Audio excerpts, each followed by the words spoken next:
लोकार्पण होगा, उद्घाटन होगा। एक सपना, डबल इंजन की डबल सरकार का एक संकल्प हकीकत होने जा रहा है। काउंटडाउन शुरू हो चुका है।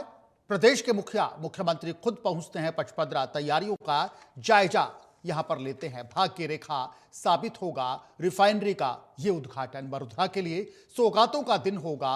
स्वर्ण अक्षरों में लिखा जाएगा यह दिन। भारतीय जनता पार्टी के नेताओं का कहना है, प्रदेश के मुख्यमंत्री का कहना है। पैनल में 3 खास मेहमान हमारे साथ जुड़ गए। वीरेंद्र शर्मा जी हैं भारतीय जनता पार्टी के नेता, संजय शर्मा हैं कांग्रेस के नेता और ईश भारद्वाज जी हैं राजनीतिक विश्लेषक। आप तीनों खास मेहमानों का India news prime time debate पर स्वागत है। सर, वीरेंद्र शर्मा जी वेलकम, संजय शर्मा जी आपका भी वेलकम और ईश भारद्वाज जी आपका भी वेलकम। शुरुआत वीरेंद्र शर्मा जी से करेंगे। वीरेंद्र शर्मा जी, बड़ा दिन राजस्थान के लिए होगा जब देश के प्रधानमंत्री, देश के प्रधान सेवक राजस्थान की धरा पर आएंगे, मरधुरा की धरा पर आएंगे और रिफाइनरी की सौगात जब 21 अप्रैल को दी जाएगी। कहा यह जा रहा है भारतीय जनता पार्टी की तरफ से, मुख्यमंत्री की तरफ से कि एक सपना था, एक संकल्प था हमारा, जो अब हकीकत बनेगा। और ये भाग्य रेखा है राजस्थान की। राजस्थान का नाम देश में होगा और इसका काफी फायदा मरधुरा को मिलेगा, पश्चिमी राजस्थान को मिलेगा। जो हम कहते हैं वो हम कर दिखाते हैं। वीरेंद्र शर्मा जी। जी, निश्चित रूप से यह केवल 21 अप्रैल का दिन केवल मरुधरा के लिए ही नहीं, संपूर्ण भारत के लिए एक ऐतिहासिक दिन होगा, क्योंकि माननीय प्रधानमंत्री जी ने कहा कि हम आत्मनिर्भर भारत बनाएंगे और उसको साकार करने के लिए उन्होंने जो आधार तैयार किया है उसका एक प्रतिफल यह भी है कि राजस्थान को रिफाइनरी के रूप में एक बड़ा औद्योगिक निवेश मिला है। और इसकी जब शुरुआत हुई थी, माननीय वसुंधरा जी ने जब 2004 में इसकी शुरुआत की थी, उससे लेकर अब तक इसकी जितने भी प्रोसेस हुए उसमें कांग्रेस की गंदी राजनीति का जिस प्रकार, धोखाधड़ी का जिस प्रकार पर्दाफाश हुआ है, वह निश्चित रूप से भारतीय जनता पार्टी की पारदर्शिता, सुशासन और किसी प्रदेश को कैसे समृद्ध कोई सरकार बना सकती है उसके ऊपर एक मोहर भी लगती है जी। तो मैं समझता हूँ 21 अप्रैल को जब प्रधानमंत्री जी भारत की भूमि को यह तोहफा देंगे, निश्चित रूप से एक राजस्थानी के लिए तो गर्व का विषय है और मैं समझता हूँ हर उस भारतीय के लिए गर्व का विषय होगा, क्योंकि भारत अब ऊर्जा क्षेत्र में भी आत्मनिर्भर बन रहा है। बिल्कुल। और जिस प्रकार भारतीय जनता पार्टी की सरकार ने राजस्थान के हितों का ध्यान रखते हुए इस रिफाइनरी के माध्यम से जो 40 करोड़ रुपए बचाया, कांग्रेस ने जिस प्रकार का एमओयू किया या कांग्रेस ने जिस प्रकार एक इटली की नागरिक से इसका शिलान्यास करवाया, केवल चुनावी हितों को देखते हुए, चुनाव से पहले आप देखिए कि कांग्रेस ने कितनी भी बड़ी योजना हो, उनका उद्घाटन सदैव आजादी से लेकर अब तक जब भी इनकी सरकार रही, केवल चुनाव से पहले किया और उन पे केवल पत्थर लगाने का कार्य किया, केवल शिलान्यास करना है, बाकी काम हो नहीं हो इससे उनका कोई वास्ता नहीं है। क्योंकि अनेकों ऐसी परियोजनाएं हैं जो 60 से 70 तक के दशक में भी से लेकर अभी तक भी, जब हमारी सरकार बनी केंद्र में मोदी जी के प्रधानमंत्री बनने से पहले तक भी लंबित थी, यानी केवल उनके शिलान्यास के वो लगे हुए थे कि भाई यहाँ पे ये परियोजना का उद्घाटन हुआ है, वहां काम कुछ भी नहीं हुआ था। लेकिन हमारी सरकार बनने के बाद चाहे आसाम हो, पश्चिम बंगाल हो, बिहार हो, उनमें जिस प्रकार ओवरब्रिज बने, कई सारी ऐसी परियोजनाएं जिनको हमने शिलान्यास भी किया, उनका उद्घाटन भी किया। और ये भारतीय जनता पार्टी की एक बड़ी रीत है और नीति है कि जिस परियोजना का शिलान्यास हम करते हैं उसका उद्घाटन भी हम ही कर देते हैं, यानी पूर्ण करके भी दिखाते हैं और एक टाइम फ्रेम में करते हैं। जिस प्रकार इस रिफाइनरी को एक टाइम फ्रेम में हमने, जो कांग्रेस केवल रिफाइनरी देके गई थी, उसको हमने पेट्रोकेमिकल जोन के रूप में वहां पे स्थापित किया। एक पेट्रो कॉम्प्लेक्स हम बनाने जा रहे हैं और राजस्थान के करीबन 30,000 प्रत्यक्ष रूप से, 1 लाख से अधिक अप्रत्यक्ष रूप से रोजगार वहां हर राजस्थानियों को मिलेगा। और जिस प्रकार से सपने राजस्थान के साकार हुए, आप देखते कैसे हुए जी। भारतीय जनता पार्टी की सरकार आने के बाद में हमने अमृतसर से जामनगर का 1270 किलोमीटर का एक्सप्रेसवे इसी योजना के लिए बनाया, रिफाइनरी के लिए। उसमें 500 किलोमीटर राजस्थान का, वह भी भारतीय जनता पार्टी की सरकार ने किया। मुंदड़ा से लेकर और पचपदरा तक किस प्रकार क्रूड ऑयल आएगा, क्योंकि कांग्रेस ने जब किया था तब केवल यह था कि मंगला से जो क्रूड ऑयल निकलेगा उसी का हम दोहन करेंगे। लेकिन भारतीय जनता पार्टी की सरकार आने के बाद जब जनवरी 2018 में माननीय प्रधानमंत्री नरेंद्र मोदी जी ने इसका शिलान्यास किया, उस समय उसमें यह जोड़ा गया कि विदेश से आयातित ऑयल को भी यहाँ रिफाइन करेंगे। तो मुंदड़ा से लेकर पचपदरा तक जो पाइपलाइन जोड़ी गई वह भी हमारी सरकार के कार्यकाल में हुई। और यही नहीं, कांग्रेस ने तो केवल और केवल इसको BS3 के मानक तक स्थापित किए थे इसके लिए, और हमने वैश्विक पर्यावरण को ध्यान देते हुए इसको BS6 मानक की रिफाइनरी बनाया है।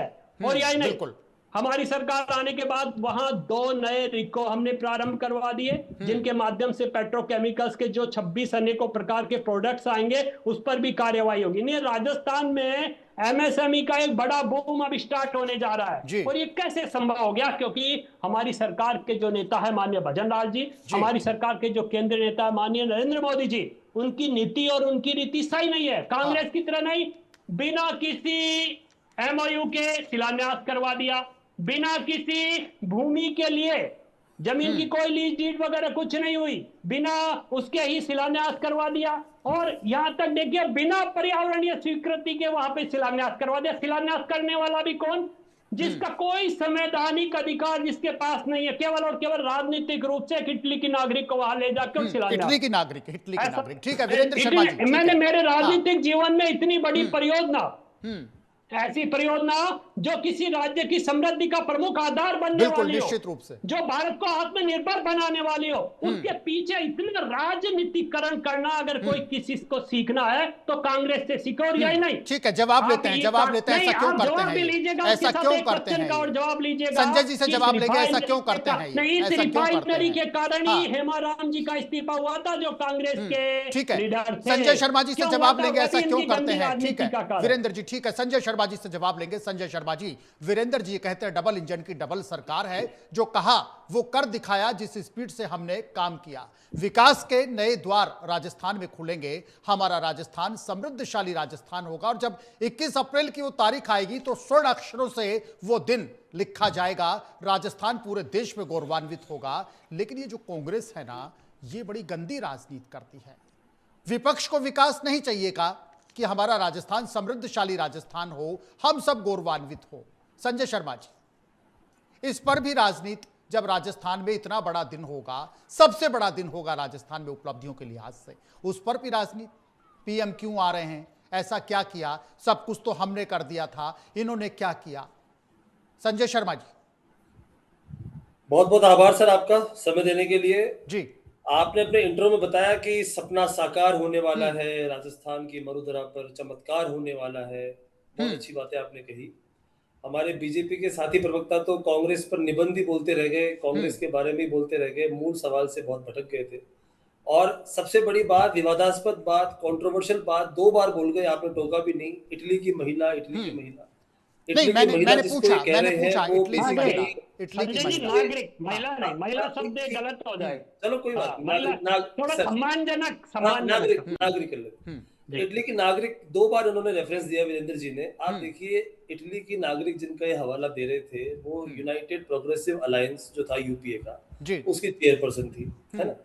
अब उसकी बतौर चेयरपर्सन के नाते अगर वो किसी रिफाइनरी के इतने बड़े प्रोजेक्ट के स्टोन पे आ गई है, लेइंग स्टोन पे आ गई है, तो कोई अपराध कर दिया क्या? बतौर मेंबर ऑफ पार्लियामेंट भारत की जनता ने उनको चुन के भेजा है, लगातार चुन के भेज रही है। तो मैं समझता हूँ एक विकर्ण मानसिकता से भारतीय जनता पार्टी को बाहर आ जाना चाहिए। अब तो देखिए, सबसे बड़ी बात है कि जिन महिला ने सबसे पहले, जिन नेत्री ने सबसे पहले सोनिया गांधी जी के ऊपर सवाल उठाए थे, वो आज दिवंगत है, हमारे बीच नहीं है, सुषमा स्वराज जी। उन्होंने भी बाद में मान लिया था कि उनका एक गलती थी कि उनको निजी हमला किया गया था। तो भारतीय जनता पार्टी को विपक्ष के नेताओं पे, महिला हो या पुरुष हो, जो भी हो, कहीं की भी पैदाइश हो, उनके बारे में निजी हमले नहीं करने चाहिए, विषय पे रहना चाहिए। अब आपने जो सवाल पूछा है, देखिए सबसे बड़ी, मेरे तो 2-3 बुनियादी आपसे सवाल है बीजेपी के प्रवक्ता से। जो रिफाइनरी की लेइंग स्टोन UPA गवर्नमेंट के शासन में चल गया था और जिसको जनवरी 2024 में पूरा हो जाना चाहिए था, जिसका एस्टिमेटेड बजट 37,229 करोड़ था, वहां से बढ़ के वो बजट आज लगभग 80,000 करोड़ हो गया है, जो टैक्स पेयर्स की मनी है। तो ये कहते हैं कि हम बीजेपी वाले जिसके हम लेइंग स्टोन रखते हैं, शिलान्यास करते हैं, उसका उद्घाटन भी कर देते हैं। आप ये तो बताइए कि इतना समय क्यों लगा?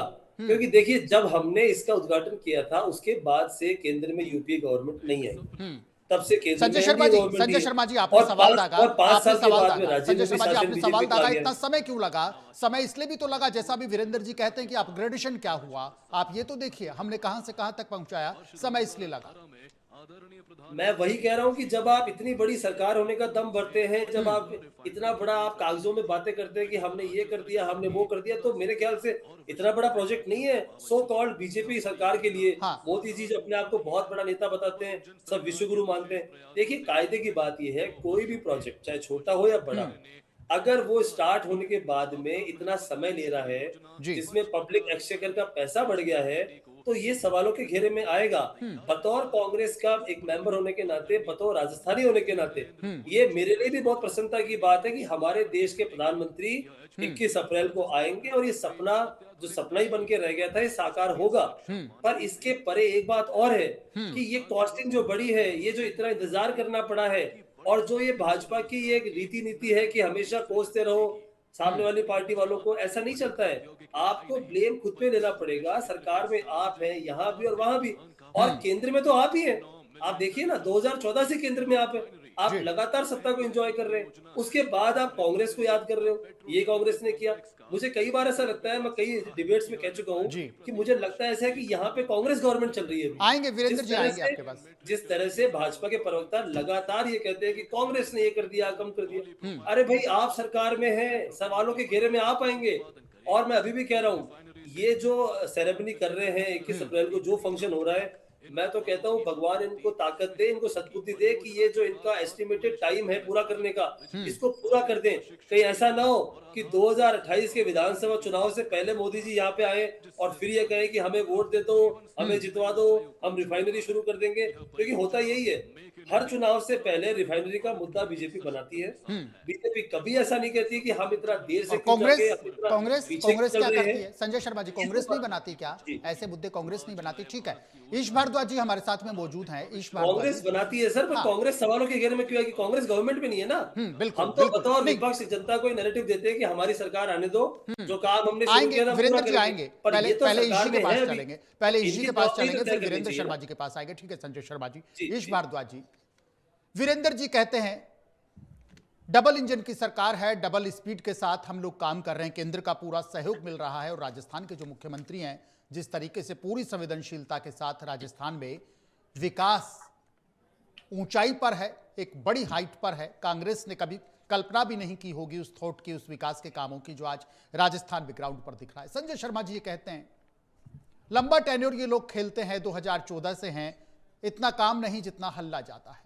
ईश भारद्वाज जी, समझना चाहेंगे आपसे किस तरीके से रिफाइनरी का ये जो प्रोजेक्ट है, जब 21 अप्रैल का दिन होगा, निश्चित रूप से मेरा ये मानना है थार में विकास के नए रास्ते खुलेंगे, रोजगार के नए अवसर मिलेंगे, और राजस्थान के लिए बड़ा लाभदायक होगा, और निश्चित रूप से हर राजस्थान वासी इस दिन गौरवान्वित होगा। इसमें कोई राजनीति नहीं होनी चाहिए। संजय शर्मा जी ने ये कहा, पार्टी लाइन से हैं, बंधे हुए हैं, इफ एंड बट का मामला है। हालांकि ये कहते हैं मैं भी राजस्थानी हूं, मैं भी खुश हूं, लेकिन उसके साथ इफ एंड बट में संजय शर्मा जी के सवालों की एक लंबी फहरिस्त है। ईश भारद्वाज जी क्या कहना चाहेंगे, किस तरीके से आप इसको देखते हैं कि थार की सूरत बदलेगी, पूरे राजस्थान की तस्वीर बदलेगी, राजस्थान की तकदीर बदलेगी, भाग्य विधाता साबित होगा, यह भाग्य रेखा होगी जिसका देश के प्रधानमंत्री सौगात देंगे, उद्घाटन करेंगे। ईश भारद्वाज जी अनम्यूट कीजिएगा। ईश भारद्वाज जी अनम्यूट कीजिएगा अपने आप को। दिनेश जी नमस्कार, दोनों बंधुओं को नमस्कार। सर्वप्रथम तो मैं राजस्थान की जनता को बधाई देना चाहूंगा कि इतना बड़ा प्रोजेक्ट, और स्पेशली पश्चिमी राजस्थान, जिसमें बालोतरा जिला और पचपदरा, यहाँ की जनता को मैं बहुत बहुत बधाई देना चाहूंगा। इतना बड़ा प्रोजेक्ट इनके यहाँ पे स्टार्ट हुआ है। हाँ। दूसरा मैं आदरणीय भजनलाल जी को भी बधाई देना चाहूंगा कि उनके कार्यकाल में ये प्रोजेक्ट स्टार्ट हो जाएगा, और मोदी जी को इस चीज के लिए बधाई दूंगा कि उनके कमलों के द्वारा इसका शुरुआत की जा रही है। पहली तो ये 3 चीजें हुई साहब। अब मैं पहले संजय शर्मा जी की बात का जवाब देता हूँ जी। देखिए संजय शर्मा जी, आपको प्रसन्नता होनी चाहिए इस बात की कि इस प्रोजेक्ट को आपके गहलोत जी ने स्टार्ट किया, उन्होंने इसके बारे में सोचा, तो आपको इसके लिए प्रसन्न होना चाहिए। उस समय वो राजस्थान के मुख्यमंत्री थे। लेकिन अब 10 साल 2007-8 में ये चीज स्टार्ट हुई थी, आज उस बात को कितना समय हो चुका है। उसके बाद अब ये प्रोजेक्ट स्टार्ट हो रहा है, तो आपको धन्यवाद देना चाहिए उल्टा भजनलाल जी को कि राजस्थान की जनता को ये सौगात मिलने जा रही है। और देखिए इसको ना आप दूसरा पॉजिटिव तरीके से सोचें, ये प्रोजेक्ट नहीं है, ये राजस्थान प्रदेश की तस्वीर बदलने वाला, तकदीर बदलने वाली योजना है जो 21 अप्रैल को स्टार्ट हो रही है। इसमें 90,000 करोड़ की लागत का वो बढ़ेगा। और इससे आप एक चीज मान के चलिए कि उस जगह के कम से कम 90,000 लोगों को प्रत्यक्ष और अप्रत्यक्ष रूप से रोजगार मिलेगा, जिसमें से 25,000 लोगों को डायरेक्ट रोजगार इससे मिलेगा। और राजस्थान जो है आने वाले समय में विकास की नई ऊंचाइयों को इसमें, ठीक है, और पूरे उत्तर भारत की तस्वीर इससे बदलेगी साहब। इसको आप ऐसा मत सोचिए राजस्थान से, इसमें आपको पंजाब, दिल्ली, हरियाणा और यूपी तक कच्चे तेल का जो संकट है ना, उससे उबरने में आपको मुक्ति मिलेगी। और क्रूड ऑयल का जो स्टोरेज है उसकी भी क्षमता बढ़ेगी। और सबसे बड़ी बात आपको बताऊं, स्थानीय लोगों में इतना जोश है इसको लेके। और बालोतरा जो है ना, वो सर्वश्रेष्ठ जिला बना जा रहा है, तो आपको धन्यवाद देना चाहिए, क्योंकि ये बालोतरा को जिला जो है ना, वो गहलोत जी ने बनाया था। तो ये जिला सर्वश्रेष्ठ बनने जा रहा है इस योजना की वजह से। और पश्चिमी राजस्थान की ये आर्थिक लाइफलाइन होगी। नहीं संजय जी, ये तो इसी सही कह रहे हैं, राजनीतिक विरोध से ऊपर उठना चाहिए, बड़ा दिल रखिए ना सर संजय शर्मा जी। और पेट्रोकेमिकल के आयात में देश की जो आत्मनिर्भरता है ना, वो बढ़ेगी साहब इससे, और घरेलू निर्माण को भी इससे बढ़ावा मिलेगा। इसलिए देश की ऊर्जा और सुरक्षा को इससे मजबूती संजय शर्मा जी, उससे फर्क क्या पड़ता है? शुरुआत गहलोत साहब ने की होगी, और इसका जो एग्जीक्यूशन है वीरेंद्र जी की पार्टी के राज में हो रहा है, भजनलाल जी के राज में हो रहा है, देश के प्रधानमंत्री आ रहे हैं, कुछ तो ऊपर हम लोगों को उठना होगा सर, बड़ा दिल रखते हुए। संजय शर्मा जी थोड़ा बड़ा दिल कीजिए ना, शर्मा सर बड़ा दिल कीजिए। तो दिल बहुत बड़ा है, आप ये बात वीरेंद्र जी को बोलिए। नहीं, लेकिन मुझे बातों से छोटा लगता है, तो फिर मेरी रिक्वेस्ट है, एक वेलकम कीजिए ना, ग्रैंड वेलकम होना चाहिए सर, भव्य स्वागत इसका होना चाहिए। बिल्कुल भव्य स्वागत है, बतौर राजस्थानी, बतौर कांग्रेस पार्टी हम स्वागत करते हैं। हम कोई काले झंडे थोड़ी दिखा रहे हैं पीएम साहब को। नहीं, दिखाना भी नहीं चाहिए। ये भी तो देखना जरूरी है कि आखिर क्यों भारतवर्ष में 2014 के बाद से जो भी प्रोजेक्ट अधूरा था पहले, वो आज तक कभी टाइम पे पूरा नहीं कर पाए मोदी जी। ये भी खास बात है, और ऑन रिकॉर्ड कह रहा हूं आपको। आप बता दीजिए कौन सी परियोजना है जो 2014 से पहले यूपीए की लाई हुई थी, जिसको एनडीए सरकार ने, मोदी जी ने उसको समय पे पूरा कर दिया। एक भी योजना ऐसी नहीं है, एक सिंगल योजना नहीं है। तो हम क्यों सवाल नहीं उठाएंगे उसके ऊपर? ठीक है, वीरेंद्र शर्मा जी से जवाब लेंगे। वीरेंद्र शर्मा जी, ठीक है संजय शर्मा जी, वीरेंद्र जी से जवाब लेंगे। वीरेंद्र शर्मा जी क्यों सवाल नहीं उठाएंगे? राजस्थानी होने के नाते संजय शर्मा जी कहते हैं स्वागत करता हूं, अच्छी बात है, देश के प्रधानमंत्री आते हैं, हम कोई विरोध नहीं करता, तो स्वागत। 4 बार डेडलाइन चेंज हुई, आप देखिए 4 बार इस रिफाइनरी की। हाँ वीरेंद्र शर्मा जी, निश्चित रूप से संजय जी हमारे मित्र हैं, और एक राजस्थानी होने के नाते उनको भी गर्व है कि राजस्थान में एक बड़ा प्रोजेक्ट प्रारंभ हो रहा है।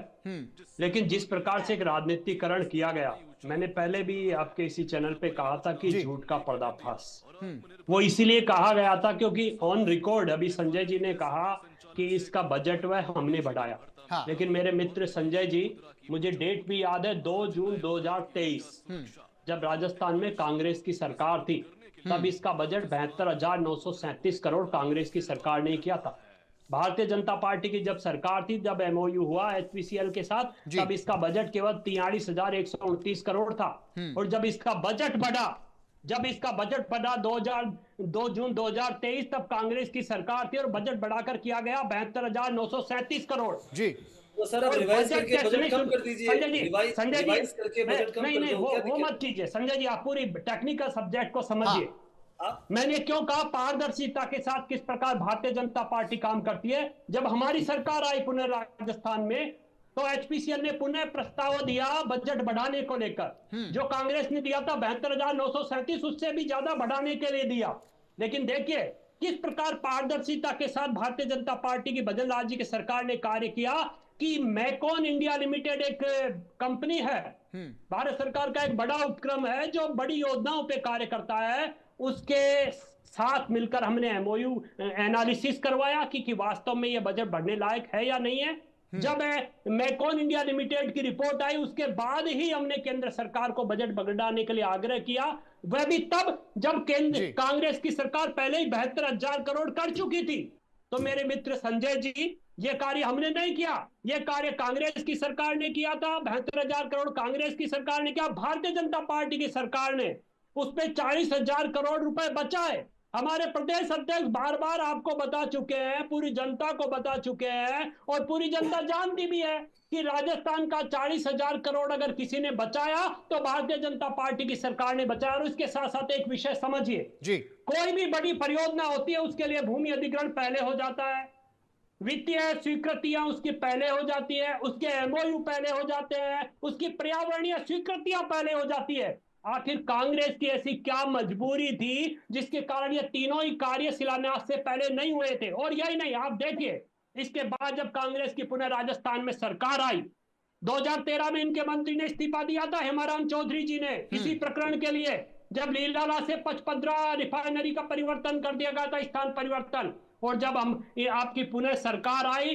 तो हरीश चौधरी जी, आपके पूर्व एमएलए मदन प्रजापत जी और हेमाराम चौधरी जी की राजनीति, उनका वहां का भ्रष्टाचार और किस प्रकार जमीनों के लेन देन, जिसमें आपके एक राष्ट्रीय, आगे शब्द मैं नहीं बोलूंगा, नहीं बोल दीजिए वीरेंद्र शर्मा जी, बोल दीजिए ना, वीरेंद्र शर्मा जी बोल दीजिए, एजिटेशन को वीरेंद्र शर्मा जी बोल दीजिए, फिर मैं भी कह दूंगा सारी बात। संजय शर्मा जी कह रहे हैं नाम डिस्क्लोज कर दीजिएगा, संजय शर्मा जी कहते हैं नाम डिस्क्लोज कर दीजिएगा उन राष्ट्रीय नेता का। इसी प्रकरण को लेकर, जमीनों की दलाली के लिए लेकर। कैसे विफल सरकार है आपकी, कैसे ठीक है। विफल गृह मंत्री है वीरेंद्र आपके पास?